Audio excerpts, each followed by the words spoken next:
A remarkable study in contrast, remembering the amazing life and legacy of President Jimmy Carter in the age of Donald Trump. Welcome to the No Spin Zone. Graphs Grievances starts right now.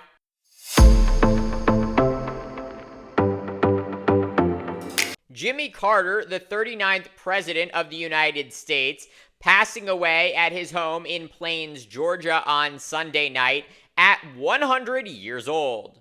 President Carter, already the longest living president in American history, becoming the first former commander-in-chief to reach the century mark. And despite serving only one term in the Oval Office, President Carter used every moment of his time on Earth to spread peace, love, and humility, helping the poor and disaffected.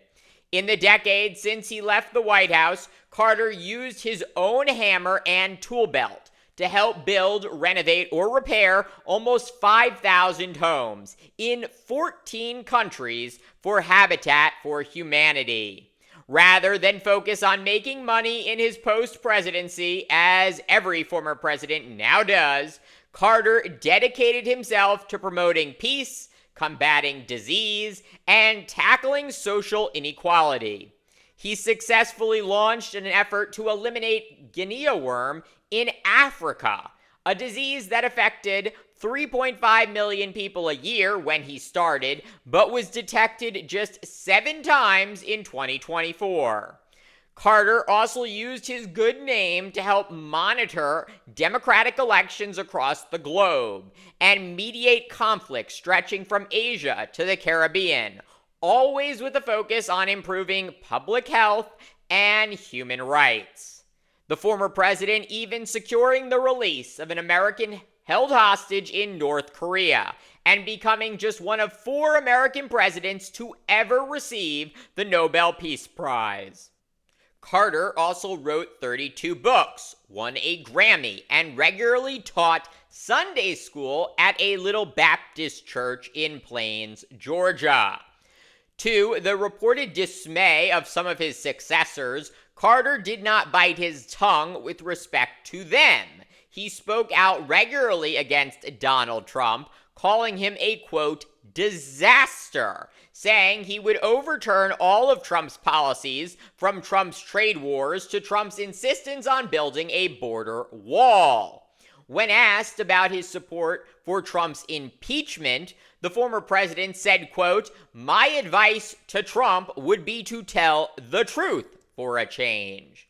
And that does not even begin to sum up the juxtaposition between Carter and the now president-elect. Unlike the thrice-married New York City playboy who grew up in great wealth and built a faux gold-plated branding empire, Carter was born in 1924 in Plains to a cotton farmer and registered nurse, whose home sat on a dirt road that had no electricity or indoor plumbing. It was from here that the future president would work in the fields alongside black tenant farmers and their children, who, Carter said, became his best friends. At just 16 years old, Carter graduated from high school at the top of his class, becoming the first in his family to finish high school. He would eventually get accepted into the Naval Academy and graduate in 1946, before returning to Plains just long enough to marry Rosalind Smith and embark on a far-flung career in the Navy. The two were married for 77 years, longer than any other presidential couple. The former First Lady always by Carter's side before passing away at the age of 96 in November of 2023.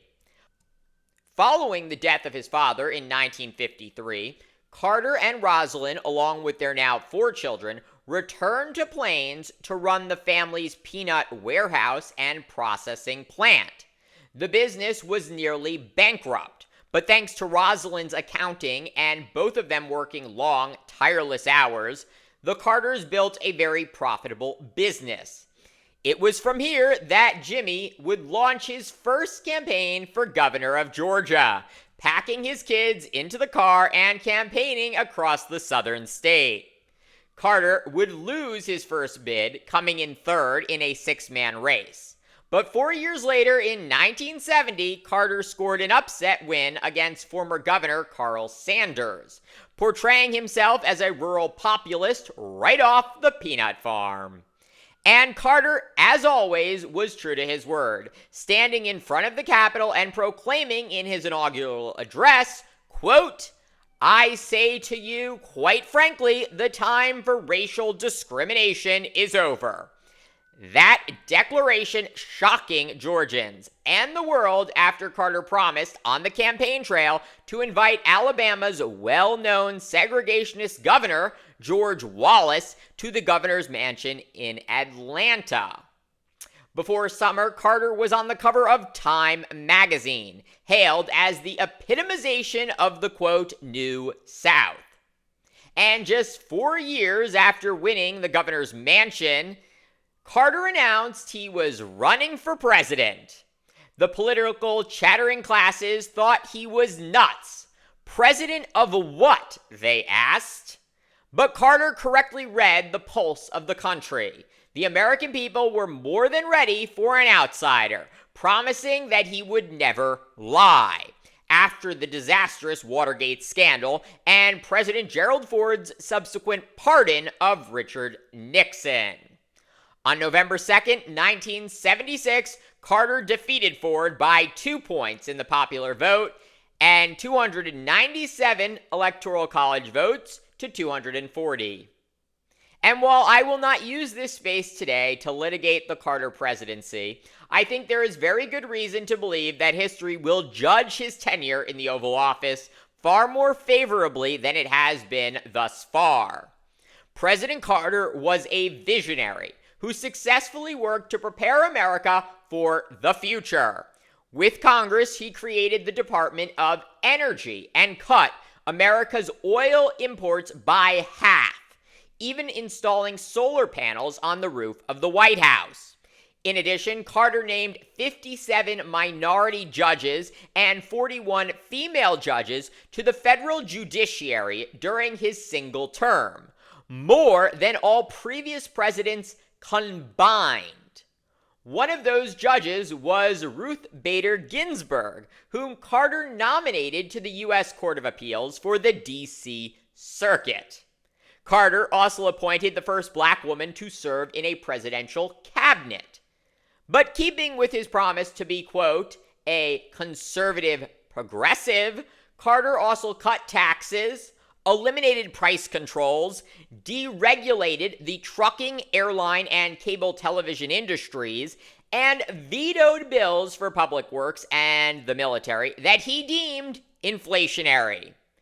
You don't normally hear about that, do you? On the international front, Carter normalized relations with China, increasing trade with the rapidly developing country, and establishing embassies there. He made human rights a cornerstone of U.S. foreign affairs, and finally brought peace between Egypt and Israel with the remarkable Camp David Accords. The agreement brought the leaders of those two countries the Nobel Peace Prize, and that treaty is still in place today and has not been violated in more than 40 years. Despite all of this, Carter would lose re-election to Ronald Reagan after just 4 years in office, as Americans suffered through a stagnant economy with high unemployment and inflation.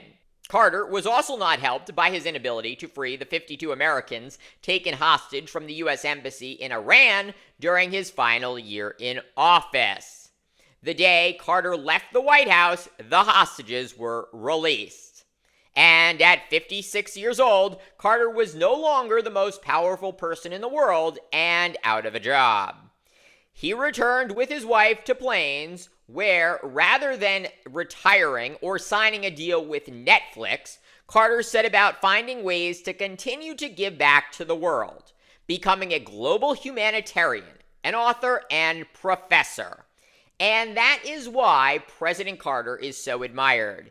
In the words of President Joe Biden, who was the first senator to endorse Carter's bid for the White House, those many decades ago, quote, "To all of the young people in this nation, and for anyone in search of what it means to live a life of purpose and meaning, the good life, study Jimmy Carter, a man of principle, faith, and humility. We'd all do well to try and be a little more like Jimmy Carter." Thank you for watching Graph's Grievances. Let me know what you think. Please like, subscribe, share, and join me tomorrow for more.